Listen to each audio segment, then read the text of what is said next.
Kita beralih ke informasi lain, Saudara. Komisi Pemberantasan Korupsi atau KPK menangkap Paulus Thanos, tersangka KPK dalam kasus dugaan korupsi KTP elektronik yang berstatus buron sejak Oktober 2021 di Singapura. Saat ini KPK tengah berkoordinasi untuk melakukan pemulangan kembali Paulus Thanos ke Indonesia. Ketua KPK Setio Budianto belum memberi penjelasan secara rinci mengenai penangkapan Paulus Thanos di Singapura. Ia meminta dukungan publik untuk kelancaran proses ekstradisi atau pemulangan Paulus Thanos kembali ke Indonesia setelah berkoordinasi dengan pihak otoritas di Singapura selesai dilakukan. Paulus Thanos ditetapkan jadi tersangka oleh KPK pada 13 Agustus 2019. Namun 19 Oktober 2019 ia menghilang dan namanya masuk dalam daftar pencarian orang oleh KPK. Paulus Thanos jadi tersangka kasus dugaan korupsi proyek IKTP yang merugikan negara ratusan miliar rupiah. Singapura itu rumah tinggal atau bandara atau gimana, Pak? Belum terverifikasi secara spesifik. Akan berkoordinasi dengan siapa aja nanti KPK untuk memulangkan? Ya, pastinya dengan pihak-pihak yang terkait semuanya ya. Mudah-mudahan semuanya lancar. Kita tunggu saja nanti informasi lebih lanjut. Ada target nggak Pak? Kapan dipulangkan? Ya, Kapan akan tunggu saja Pak? semuanya ya.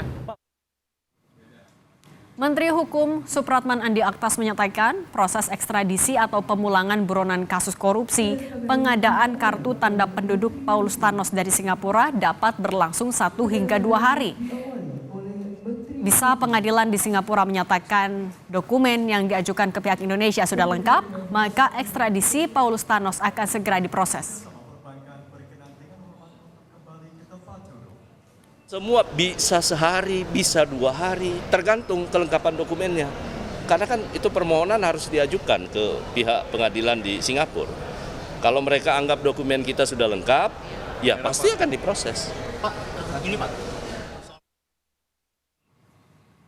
Paulus Thanos alias Tian Po Jin adalah buron dalam kasus korupsi pengadaan paket penerapan kartu tanda penduduk tahun 2011 hingga 2012 pada Kemendagri. Thanos selaku Direktur Utama PT Sandipala Arta Putra ditetapkan sebagai tersangka bersama 3 orang lainnya pada 2019.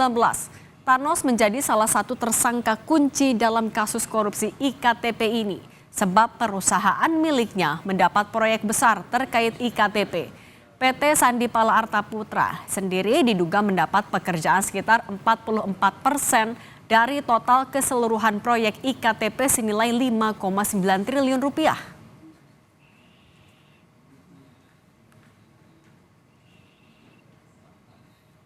Untuk mengetahui perkembangan penangkapan buron Paulus Thanos, saat ini sudah bergabung bersama kami ada jurnalis Kompas TV Alvania Rizky dan juru kamera Yohan Bagja.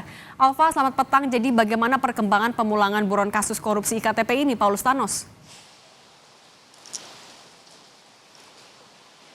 Selamat petang, Cindy dan juga saudara. Sampai saat ini nampaknya proses ekstradisi dari tersangka kasus IKTP atau korupsi IKTP Paulus Thanos masih di tahap kelengkapan atau melengkapi data-data ekstradisi. Kalau kata Menteri Hukum Supratman Andi Aktas menyebutkan bahwa permohonan ekstradisi ini sudah dikeluarkan atau diajukan oleh Kejaksaan Agung. Saat ini Kementerian Hukum masih menantikan 2-3 dokumen yang harus dilengkapi oleh Kejaksaan Agung maupun oleh Kepolisian Republik Indonesia untuk kemudian bisa memproses ekstradisi tersebut dan mengajukannya dari pemerintahan Indonesia ke pengadilan di Singapura. Nantinya menurut Supratman Andi Aktas ini membutuhkan waktu 1-2 hari, tetapi ini tergantung dari keputusan dari pengadilan Singapura karena proses ekstradisi ini merupakan proses kesepakatan dari 2 negara untuk kemudian bisa memulangkan atau kemudian memutasi salah seorang tersangka yang berada di negara lain. Nah, hal ini juga dijelaskan lebih lanjut oleh juru bicara KPK Tessa Mahardika yang menyebutkan memang prosesnya saat ini masih dalam melengkapi dokumen di Kementerian Hukum dan hal tersebut tadi disampaikan oleh Tessa di kantor Komisi Pemberantasan Korupsi. Berikut pernyataan lebih lengkapnya. Benar ada proses ekstradisi untuk DPO tersangka perkara IKTP inisial PT. KPK saat ini bekerja sama dengan Kementerian Hukum, Kejaksaan, dan Polri untuk memenuhi syarat-syarat ekstradisi tersebut.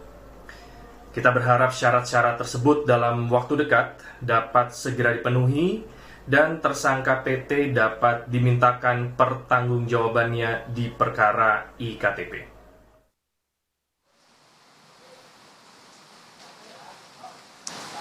Dalam waktu dekat, proses ekstradisi dari Paulus Thanos harapannya bisa langsung segera dilakukan walaupun ia sudah menjadi buron sejak tahun 2021 lalu.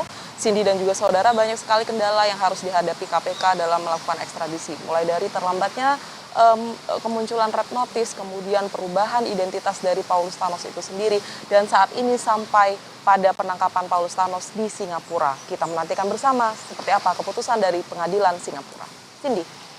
Terima kasih jurnalis Kompas TV Alvania Rizky atas laporan Anda.